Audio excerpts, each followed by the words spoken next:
So I'm just peeling out the fat, all these blood vessels, all this stuff, so I can see what I'm doing, right? There's a bit of glandular tissue that might be in there, right?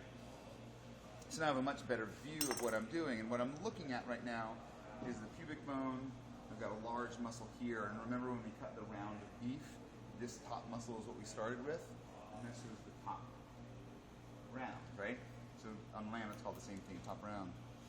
We talked about how the tenderloin traverses the loin and goes into and underneath the top part of the pelvis and connects into the thigh bone right at the socket. And so directly underneath this is the socket of the hip, right? So this highest point, if I just stab my finger right down, I'm poking it at the socket for the hip. And the tenderloin continues all the way to there. And if you look here, what does that look like right there? Kind of looks like a porterhouse chop, right? So there's the tenderloin right here, right? The tenderloin. And then this is a bit of the loin. It actually stops right there. That's the limit of the pelvis. So there's a little bit of trim I can take out, but there's nothing really. There's no more of this loin muscle to be had. But the tenderloin is about that long. That's it. Right? So that's half of the tenderloin. The other half is underneath the loin. Because in most animals, they're split at the hip socket and not way up here at the top of the pelvis. Right? So for cows and pigs and for the animals, that's the division right there. So the first thing I want to do, if I'm interested in keeping it, is get the tenderloin out. And what I want to do primarily is sort of shave it off of the surface of the bones that are right down here. So I want to scoop underneath it. So this is the last vertebrae before you get into the sacrum, or the coccyx, or whatever you want to call this section of the pelvis. And so what I can do is get my knife and cut towards the bone, sort of knowing that it's got a bit of a hollowed out shape. And you guys know what the shape of a tenderloin is, right? It's like a long cord. Right, exactly. So I can get underneath this guy, right? And he's long. He goes from here all the way across. And underneath the tenderloin is the flat of the pelvis, right? The interior flat side of the pelvis. Right, so So you're going along bone? yeah, I'm removing the muscle connections to the bone by shaving the tenderloin off of the backside of the pelvis. I don't necessarily need to remove the tenderloin from the leg itself. What I need to really do is get it detached from the bones of the pelvis. And so if you look down in here, I found a big natural seam right there, which means that the tenderloin is ended and the bones or some other muscle has begun. You see right there, this big flash of silver skin? That's the muscles underneath the pelvis. So that's the bottom of the pelvic. Yeah, Pelvic that right actually, there. remember we talked about the muscles that sit on the outside of the pelvis? What are they called?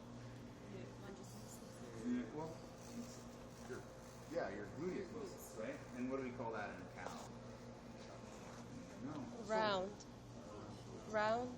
Actually, where's the division for round and loin for a cow? At the hip socket or up here at the top of the pelvis? At the hip socket. So this would be part of the loin right here, and it's the top part of the loin, so it's the cervical. Right? So this section here underneath the pelvis, or actually in the real world, sitting on top of the pelvis, is the sirloin. Right? So, but the sirloin and this tenderloin are separated by the bones of the pelvis. So now I can see the pelvis's outline, right? See the bone outline right here? It's actually flat and thin and sort of, quite thin and flaring out. Quite narrow here. And then it flares out again at the other end of the pelvis. It's sort of in between the animal's legs. And so now our job is to basically open up this line on the bone and extend it right the way along its length. Because how do we want to work with seams? Deep pockets. We want to open up the full seam like a book. So our job is really now, once I've got this sort of off the top and out of my way, I could remove it if I wanted to, but probably better if I leave it attached, right? So now, if I sort of tug at the pelvis, I can see where it attaches to the muscles. See where the muscles move, the bones move, and you can see the attachment points. So now my job is to sort of attack the high spots and bring it down to its one level, so then the pelvis begins to roll away like this. Notice I've got the tail more or less lined up on the back side of the cutting board.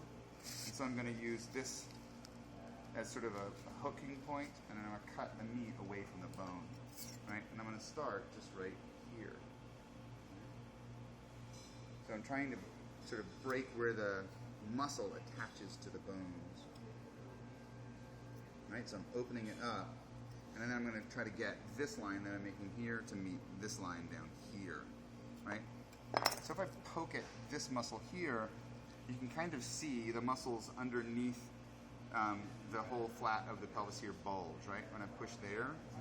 So this muscle underneath there is the same muscle as this under there, right? So the bone, this bone right here is quite flat. And so I need to get under it and shave it off of the surface of the bone, the muscles that underlie it. So there's a big round chunky muscle right here. So I'm pinching the lamb's bottom, right? So I want to get this bone off the top of the muscle. That's the main goal. And so I want to open up this join right the way along this section here, not diving downward into the muscle beneath, but sort of shaving it off of the surface, because it's only about that thick. So I can actually get my knife and sort of cut up and under the bone there, right? And then I can extend this whole line all the way along the shape of the pelvis, and it's fairly straight. So what just emerged right there as I cut downward? You know, you see that? Socket. Yeah, the hip socket, right? See, right? I'll turn it around. Right? So I just opened up the length of this seam right along here where the bone lies atop the underlying meat, and the hip socket just emerged. Right? I need to break the tendon that's in the center of the socket so it can continue to separate, to come apart.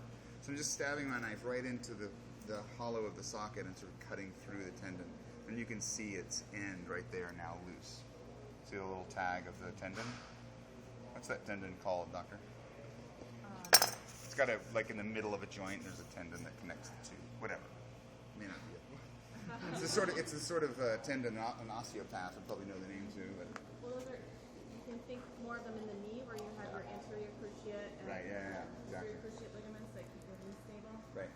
So that I just don't know what keeps the correlation of yeah, that it is. just attaches the thigh bone to the pelvis. So that, it doesn't pop out. So now I've got quite a long straight seam that I'm working, but does the bone go straight down towards the table? It actually sort of curves back towards me and is sitting on top of all of these muscles, right?